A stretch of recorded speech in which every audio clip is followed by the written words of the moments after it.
this is Angela from Natural Living Alchemy. Welcome to my channel. Today we are going to be going over something called herbal actions. Now, perhaps you're already familiar with what this means, or maybe this is brand new information. But regardless of whatever plant knowledge you already have, I do hope you find this as interesting as I do. Now, for the sake of the length of this video, I'm not going to be going over every single herbal action that you may encounter, but I am going to be going over some of the more common ones that you may see in your studies.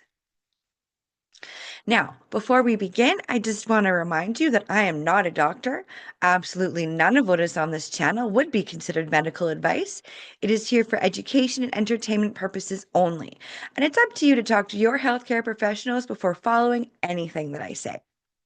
Now, before we begin, I just want to invite you to check out the description box below this video, and in there you're going to find a link to the full written blog article so that you can refer to this information in a written form.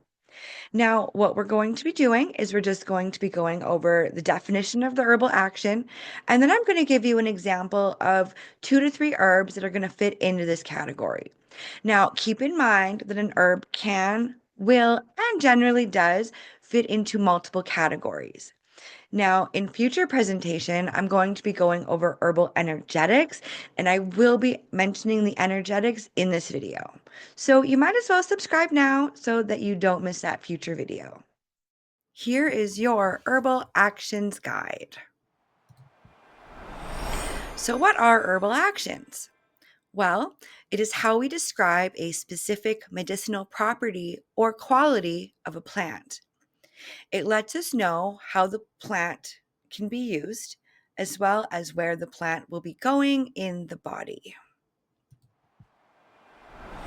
So our first herbal category that I want to talk about is adaptogen. Now, these are plants that have a non-specific action in the body that increases the body's natural resistance to stressors. They help to normalize the physiology and help the body adapt to internal or external stressors. Now, they do not necessarily block the stress, but they do help to bring a balance, and they are said to smooth out the rough edges. Now, here's something I would like to say about adaptogens. I feel that this is a category of plants that is it is not used in appropriate ways. They're not used in ways that they're actually meant to be used. So, adaptogens are there to, yes, help smooth out the rough edges while we do our part to help address why we are under stress. Okay. We cannot expect a plant to just come in and fix all of our stresses if we are not doing anything to help ourselves. Okay. Plants work with us, but we can't expect them to necessarily come in and do our part of the job. Okay. Anyway, enough about that. So, some examples of adaptogens would be ashwagandha. Now, it is warming and it's moisturizing. Okay. And it helps improve cognitive and mental performance when under pressure. We have cordyceps. Cordyceps are warming, drying, and tonifying, and they help to restore the natural balance and metabolic function during times of prolonged stress. Now, cordyceps do have a specific affinity for the lungs, helping to reduce tension in the bronchi. We have shatavari. This is cooling, moistening, and tonifying. And it works on the pituitary gland specifically, as well as the hypothalamic pituitary adrenal axis, or the HPA axis. And it is particularly nourishing to a weakened and depleted immune system. Our next category would be alteratives. So these are plants that open the channels of elimination and the body's natural detoxification pathways.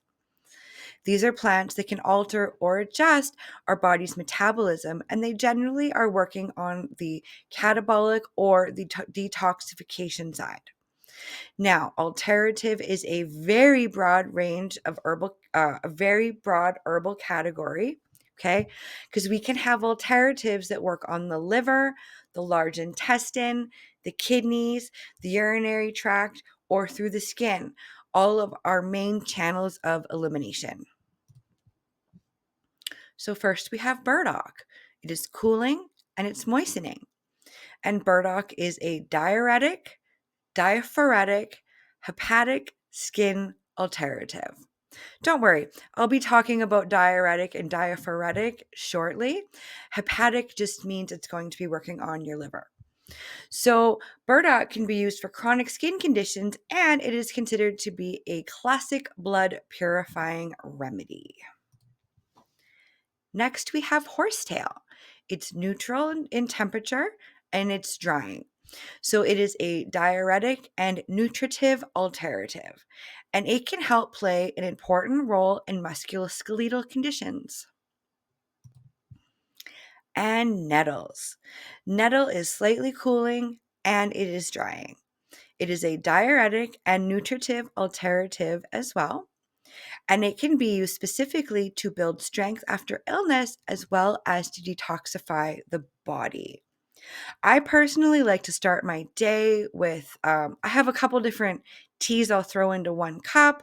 Nettles is one of them. I will also use yarrow, and I've been using fresh ginger lately. But nettles is one way I like to get in my iron.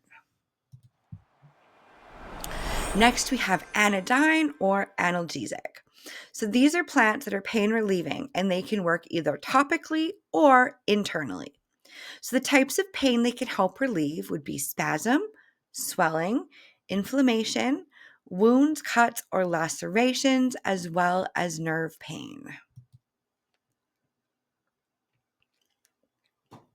Our first example here is hops. Hops is cooling, drying, and relaxing. It's an analgesic with nervine hypnotic and nervine sedative properties. It is useful for treating pain associated with the nervous system, such as headaches that are involving nervous tension, earaches, and toothaches. Now, last week we just did a plant feature on hops, which I found very interesting. I will link that in the description box below in case you want to check that out. But basically, we just did a deep dive plant feature on all of the different actions of hops. St. John's wort. It is warming and drying, and it is an analgesic specifically for nerve pain. It can be taken internally as well as used topically for pain associated with mild burns and contusions. Licorice. It is cooling and it's moistening. So this is an inflammation modulating herb with a specific affinity for the respiratory, reproductive, and endocrine systems. Next, we have astringents. These are plants that tighten or constrict the mucous membranes as well as the skin. Our examples here would be calendula. It is warming, drying, and tonifying. And calendula is considered to be one of our greatest tissue healing and lymphatic remedies that we have. It is indicated specifically where the skin is broken and itching, like think about chronic, weepy, damp, inflamed skin like eczema. Okay? Next, we have yarrow. So it is warming and it's drying. When used externally, it can help disinfect and help address minor wounds. When taken internally, it can help with internal bleeding in the GI, as well as to support overall tone in the cardiovascular system. Internal bleeding in the GI is actually one of the reasons I include it in my daily tea. So when I've taken yarrow, that problem has been clearing itself up. Next, we have bitters. These are plants that stimulate the digestive system, liver, and gallbladder function. Just a side note on bitters. I see them being recommended quite a bit. Everybody should take bitters, bitters, bitters. No, not everybody should take bitters because they are not indicated for everybody. So if you are somebody who is cold and or dry constitutionally, bitters are going to potentially make things colder and drier for you. That's not going to be something that you would want. So, if you are cold or dry, you would want to make sure that you are taking a carminative herb alongside your bitter herbs. And we are going to talk about carminatives next. So, our examples of bitters would be blessed thistle. This is cooling and it's drying, and it is a true bitter alterative with cholagogue and choleretic properties, which we will talk about what those words mean shortly. When taken in large doses, it has some diaphoretic properties.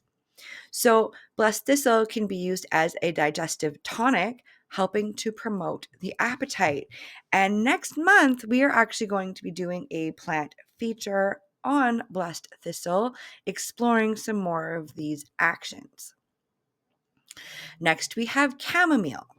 It is cooling, moistening, and relaxing, and it is considered to be an aromatic bitter and a bitter nervine.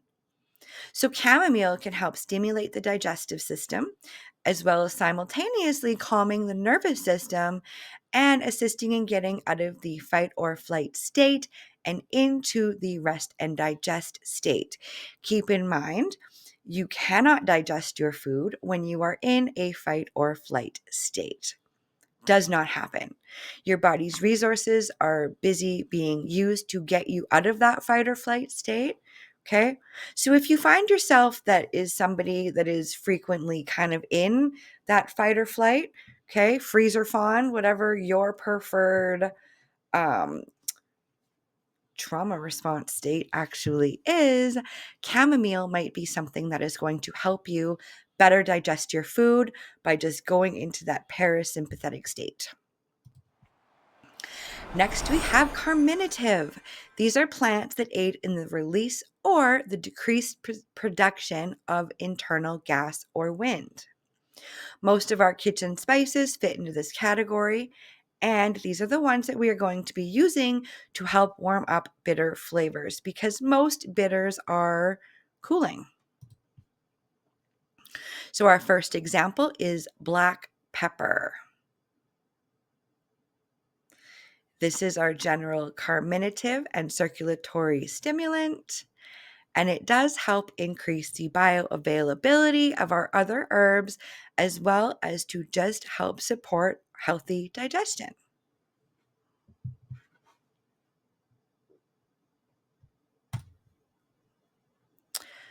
Chamomile. Chamomile is cooling, it is moistening, and it is relaxing, and it is considered a bitter nervine carminative. So it is a go-to remedy for indigestion, colic, flatulence, and other digestive upsets, especially when those digestive upsets are linked to stress or nervous tension. And next we have ginger, which is hot, drying, and tonifying.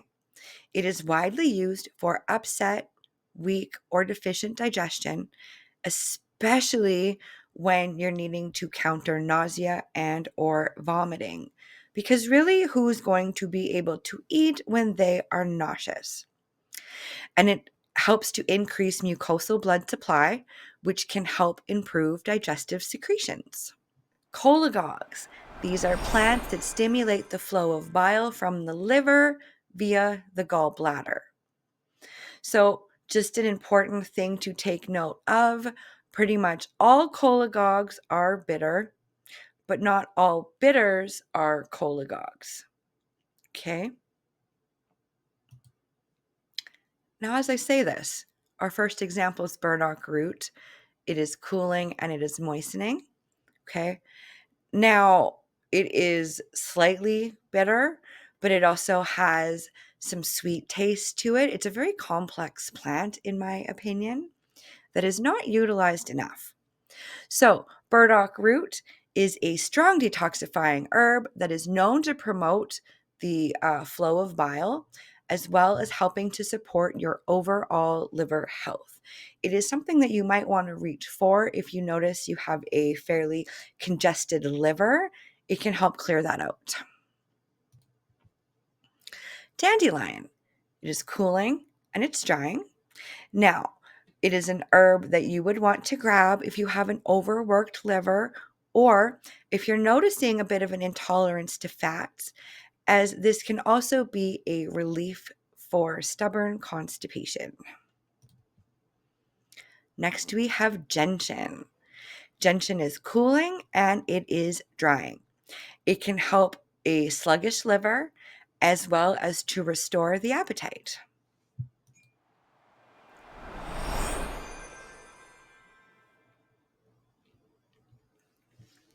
Choleretic. These are plants that stimulate the production of bile via the liver. Okay, so very similar to cholagogues, which were stimulating the flow of bile from the liver via the gallbladder. So cholagogues have a little bit more of an action on your gallbladder, but the liver and gallbladder work so closely together that these herbal actions kind of intertwine easily. So, like I said, these are plants that stimulate the production of bile from the liver. So, turmeric is our first example. It is hot and it is drying, and it has an ability to increase bile output as well as to help dissolve and prevent gallstones. And traditionally, it was considered to be a blood purifier. I've noticed it a lot now being marketed as an anti inflammatory, but maybe it's working on the inflammation by working on that blood purifying element. I don't know why you're inflamed, so maybe it has something to do with the blood. Next, we have milk thistle. It is warming, moistening, and tonifying. It is known to be restorative and protective of the liver, helping to detoxify the blood and improve the assimilation of fat-soluble nutrients. And again, we have yarrow, which is warming and drying. It is a digestive stimulant that can help assist in the digestion of fats. It can be used to soothe stomach cramps, flatulence, and gastritis. Decongestant. These are plants that relieve nasal congestion and inflammation.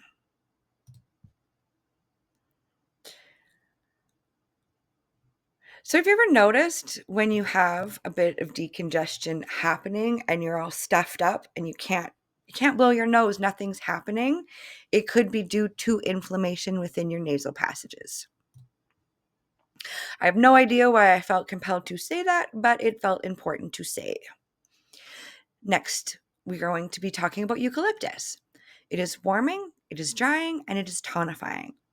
And due to its high content of volatile oils, otherwise known as essential oils, it can be used externally or as an inhalant. So it contains an expectorant action, helping to clear mucus and congestion from the respiratory tract. Thyme. Thyme is warming and drying. It can help the body purge phlegm, and it can also be an herb that you would want to reach for to help relieve asthma symptoms. Remember, though, not a doctor. Don't replace your inhaler with thyme. It's just something to think about. Oregano. It is warming and it's drying. It is considered a lung tonic, and it has a specific affinity for conditions in the upper respiratory tract. It is an excellent ally when dealing with infection in the body, and it can be used as an antibacterial agent against 30 different human pathogens. Demulcents. These are plants that contain mucilage. Mucilage soothes and protects irritated mucous membranes as well as the skin. It is a thick, gluey, gelatinous carbohydrate that contains different proteins and polysaccharides, which are just long chain sugar molecules. Now, you might be familiar with mucilage already, if you've ever made yourself anything with like a chia seed pudding where you're soaking the chia seeds in water and then you notice they kind of have that like gooey stuff that's starting to surround all the seeds, that's mucilage. Now, one other thing that is very, I think, worth mentioning, okay, we're talking about mucilage and the skin. It is very, very soothing on your digestive tract. Your digestive tract could be considered the internal skin. Okay. I get into that a little bit more in the blog article talking about that, but just keep that in mind. Your digestive tract is your internal skin. So we have aloe vera. It is cooling and it's moisturizing. It has a digestive system as well as topical affinities. It's specifically indicated in hot and dry and irritated skin conditions. Keeping in mind, remember your digestive system, internal skin. Aloe vera might actually be a simple, immediate, and safe alternative to antacids. Taking prolonged use of antacids can actually make your condition worse.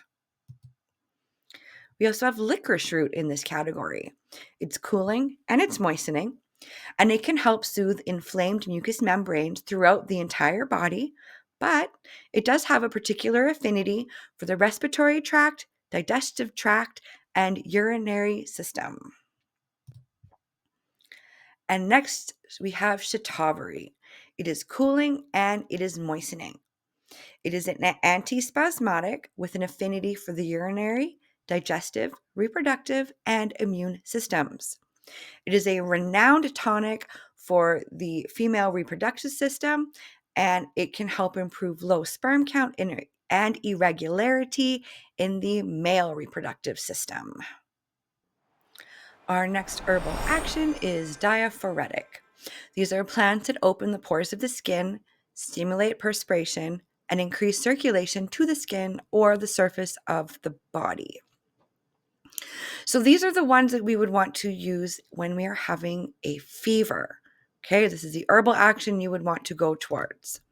So before I get into our examples of diaphoretics, I'm going to talk a little bit about the fever response. So fever is just the body's vital response to kill a pathogen or an infection. And the body can alternate between the two different phases of a fever for the duration of your illness. And you need to know that it is dangerous to suppress a fever, and you also may run the risk of the illness actually lasting longer because you're suppressing it. So instead of suppressing a fever, we actually want to support it. And diaphoretics are one way we can do that. So let's just go over the phases of a fever, okay, if you're not familiar with the two phases. So we have a pathogen enters the body.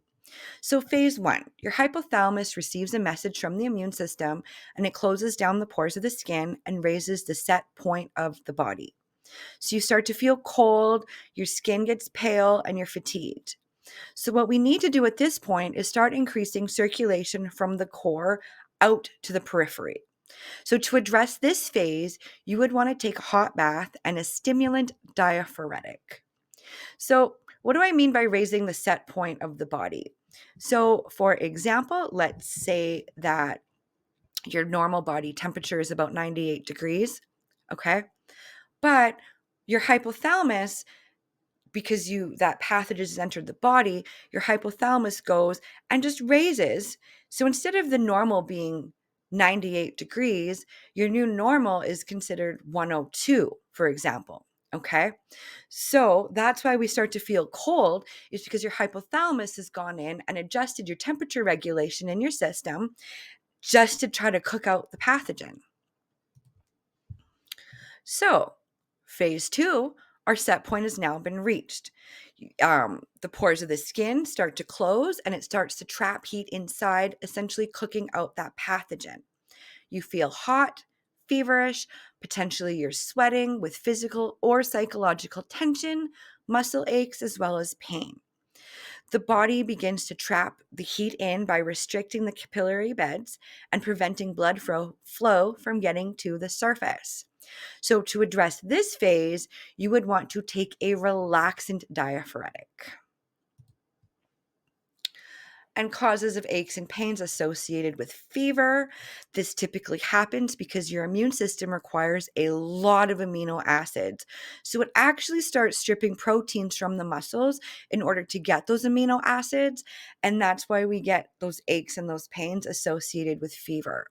So eating like a nice chicken soup that has protein rich ingredients in it is actually going to help you feel better by giving your body the proteins it needs, so it's not stripping them from your muscles.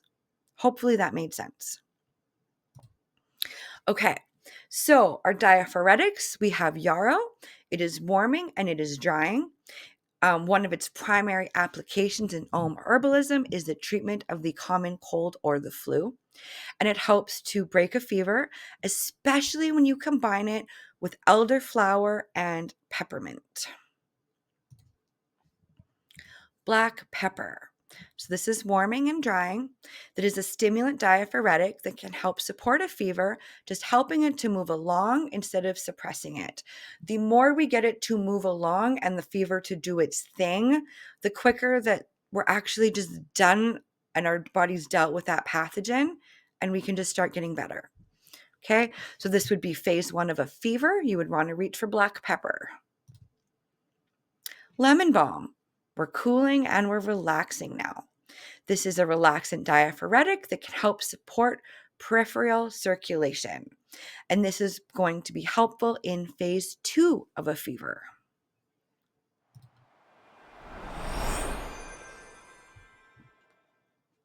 Next, we have diuretic. These are plants that purge moisture, drain fluids and water accumulation from the tissues of the entire body. We generally think of a diuretic as a plant that's just going to make you pee, but they do more than that. Now, diuretics do have an affinity for the kidneys, but they work more systemically on fluid retention. So it's working systemically on the water element within the body, and it has a downward bearing motion. Keep in mind, diuretics is going to be water moving down and out of the body. So our examples here, we have juniper. Juniper is warming, drying, and stimulating. So it's a diuretic with alterative properties. So it's going to work on those channels of elimination. So gin, which is a juniper flavored beverage, used to be sold as a cure for stomach disturbances, lower back pain, arthritis, and gallstones, which I just thought was something interesting to share. Next, we have celery seed. It's cooling, moistening, and relaxing. This is a moistening diuretic commonly used for joint pain and high blood pressure. It can help to relieve excess inflammation as well as water retention, because potentially excess inflammation and water within the joint could be why you are experiencing pain in the first place. It is an effective urinary antiseptic and may be helpful in treating urinary and kidney-based infections because it is working on the water element within the body. And next we have nettle, specifically the leaf. It is neutral and it is drying. It is a general drying diuretic that can help address joint pain. It can help flush out bacteria from the urinary system as well as reduce water retention, but it does this without actually causing any dehydration or nutrient loss. Nettle leaf is a very nutrient-rich herb that's worth looking into for everyone. Okay, next we have Emmenagogue. So these are plants that can vitalize the blood and bring on menstruation. These are never, ever, ever, ever, ever to be given to a pregnant person without being under the supervision of a medical professional. It is just not worth it. Now, before we talk about our emmenagogues, if you just want to look at the word Emmenagogue here, anytime you see this Gogue, Gogue, okay, that just means it is going to be stimulating secretions in the system in some way. So our examples here would be chamomile. It is cooling, moistening, and relaxing. And chamomile is considered to be a bitter emmenagogue. Remember, bitters always have a downward bearing motion, okay? Downward bearing motion, something that is going to stimulate the uterus in some way, should definitely be avoided. So bitters generally have a downward bearing motion, helping to drain fluids that are stagnant, helping to dry out an overly damp tissue. Okay, that is when you would want to use it. Next, we have sage. It is warming, it is drying, and it is tonifying. And this is considered to be a stimulant and tonic emmenagogue. It can help regulate and stabilize menstrual cycles while calming related symptoms such as mood swings, fatigue, nausea, weakness, and headaches. And blue vervain. It is cooling, it is drying, and it is relaxing.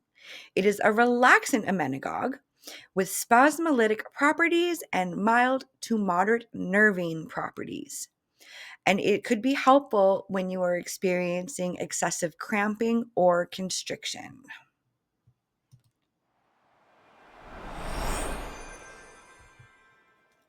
Expectorants. These are plants that help to facilitate the cough reflex, helping the cough to become more productive, efficient, and effective in removing foreign matter from the lung and the bronchi. Our examples here are elecampane. It is hot, it is drying, and it is tonifying. It is a stimulant tonic expectorant, and it helps to stimulate the lungs and the mucous membranes to help the cough become more productive. We don't want to necessarily suppress the cough. We want to help it become more productive so that you can get all of that stuff out and potentially get over any sickness quicker. Lobelia. It is warming with a net cooling effect. It is drying and it is relaxing. It holds expectorant and spasmolytic properties, which can help promote the expulsion of phlegm, as well as be used in the treatment of respiratory diseases. However, in large doses, it can induce vomiting. Just something to keep in mind. Now, talking about lobelia here, expectorant works on the lungs, respiratory diseases. The picture here, it even looks like kind of like a lung that's just been like open, okay? Lobelia can actually also be used to help stop smoking. One of its common names, it's known as Indian tobacco. So it can be used to help quit smoking, because what lobelia does is it goes in and it actually works on your nicotine receptors, filling them up. Your body thinks that this is nicotine and your cravings for it will be reduced. Just something worth mentioning. Next, we have marshmallow. It is cooling and it is moistening. This is a demulcent expectorant, and it helps to relieve dry cough as well as upset or irritable digestion. Next, I'd like to talk about the inflammation modulating action. You could consider these to be anti-inflammatory, but they're not. Okay, so inflammation modulating herbs are herbs that help address inflammation. They aren't anti inflammatory, as there are no plants that are actually going to go in and override the natural intelligence of the body, turning off inflammation. But they can go in there and just fine tune the inflammation so it is more manageable. Keeping in mind that inflammation is one way the body is communicating that something isn't right, and that you need to go in and just kind of turning off that signal is just going to lead to more problems down the road. Our examples here would be ginger. It is hot, it is drying, it's tonifying. It encourages a healthy inflammatory response, helping the body clear congestion and fluid retention. It may be helpful in managing weight gain, metabolic syndrome, and pre-diabetic states. Another inflammation modulator is rose hips. It is cooling and it is moistening. It is an inflammation modulator with specific affinity for the musculoskeletal system, and it is known to reduce inflammation and pain via a moderating effect upon your immune system, actually. Next, we have nervines. This is one of my favorite herbal categories. These are plants that have an affinity for the nervous system in a relaxing type of manner.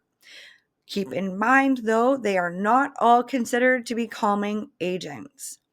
The best nervine we have available to us is sleep. Now, there are 4 main categories of nervines, and they have 3 main bodily affinities: the heart, the head, and the gut. So I'm just going to go over an example of each of those 4 nervines. So our first one would be coffee. This is cooling, drying, and stimulating, and this is our nervine stimulant. This is directly stimulating the central nervous system. Next, we have motherwort. This is cooling, drying, and relaxing. This is a nervine sedative with an affinity for the cardiovascular and digestive system. Motherwort can help calm anxiety symptoms such as tension, and anxiety is often associated with tightness in the diaphragm and the rib cage. That's just going to kind of come in and help release some of that tension for you. Maybe just what I'm thinking of is just helping you take a better breath. You know, sometimes when we're really anxious, you feel like you can't like breathe, right? Maybe motherwort would be something you'd want to reach for. Next, we have passion flower. It is cooling and it is relaxing. This is a nervine hypnotic.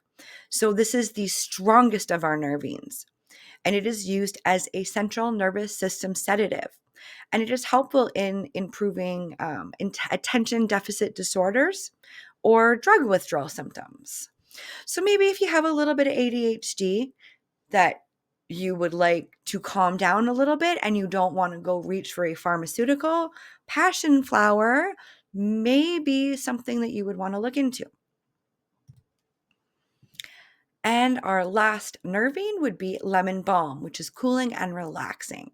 And this is our nervine trophorestorative, meaning it has an effect on the nervous system by being directly restorative to the nervous system itself. And it is the primary herb for the nervous system. Next, we have spasmolytics or antispasmodics. So these are plants that help soothe muscle contraction and prevent spasm. They work predominantly on the physiological level of tension by addressing and relaxing overly tight muscles. Our first example here is ginger, which is hot, drying, and tonifying. It is a digestive and cardiovascular spasmolytic. It helps to encourage a healthy inflammation response, clearing congestion and reducing fluid retention, and helping to improve circulation. Lobelia. Lobelia is warming with a net cooling effect. It is drying and relaxing. So it has a musculoskeletal, respiratory tract, and reproductive system spasmolytic. With frequent dosing, it equalizes the charge on the nerve fibers at the neuromuscular junction between neuron and muscle fiber. Okay, so if you are somebody that has a lot of cramping in your musculoskeletal system, in your respiratory tract, okay, maybe look at something like lobelia. Okay, and lastly, we have hops. So this is cooling, drying, and relaxing. It has an affinity for the musculoskeletal system and has been used traditionally as a sedative with analgesic qualities. Our next action is Trophorestorative. Now, these are plants that have a healing and restorative action on a specific organ or tissue. There's a trophorestorative for every organ and system within the body.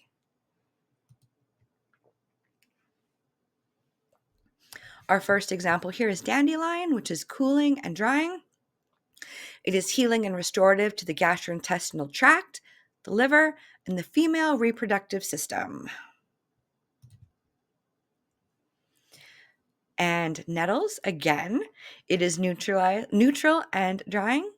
It is healing and restorative to the kidneys and the adrenal glands, specifically the seeds for the adrenal glands. Okay. But it also addresses the bones, the urinary tract, and the male reproductive system. And our last herbal action that I would like to talk about is Vulnerary. These are plants that are wound healing and inflammation modulating. Now, depending on the herb, they can be used internally or externally. Now, remember, the digestive system is considered to be the inner skin of the body. So here we have aloe vera, cooling and moistening. It can be used internally and externally, helping to modulate inflammation and irritation. And due to its high polysaccharide content, it is healing to your mucous membranes. Calendula. It is warming, it's drying, and it's tonifying. Now, this is a vulnerary with a specific affinity for the lymphatic drainage and helps tone exposed skin tissue. It is an excellent ally for skin inflammations, minor wounds, and abrasions. And our last plant here is comfrey, which is cooling, moistening, and tonifying. This is a vulnerary herb that helps promote wound healing, skin regeneration. It heals bones and modulates inflammation. It is recommended to be used externally and topically only. With that being said, another name for comfrey is knit bone or bone knit. I can never remember which order that goes in. So my husband a couple months ago actually ended up breaking 4 of his toes, all of them but the big one, right at where the toe meets the foot. I did give him comfrey tea internally when we were working on addressing that when it was in its cast. Now, there has been a study showing if you have pre-existing liver damage, a liver disorder, something going on with your liver, you do not want to take it internally. However, under supervision, especially if you have a liver that isn't under distress, it can actually help. But again, I am not a doctor. Do what you feel is right for your own health. I am just letting you know. And thanks for watching. And that concludes our herbal action presentation. Comment down below and let me know what other herbal actions would you like covered in a future video. There are so many, and this was just the tip of the iceberg of what I consider common herbal actions that are important for everyone to know. And don't forget to hit the like button if you like this video and share it with anyone else who you think might enjoy it. Consider subscribing to the channel so that we can spend more time together and you don't miss future videos. You can also find me on Facebook and Instagram, so be sure to connect with me over there as well. But I just want to say thanks for stopping by today, and I'll see you next time.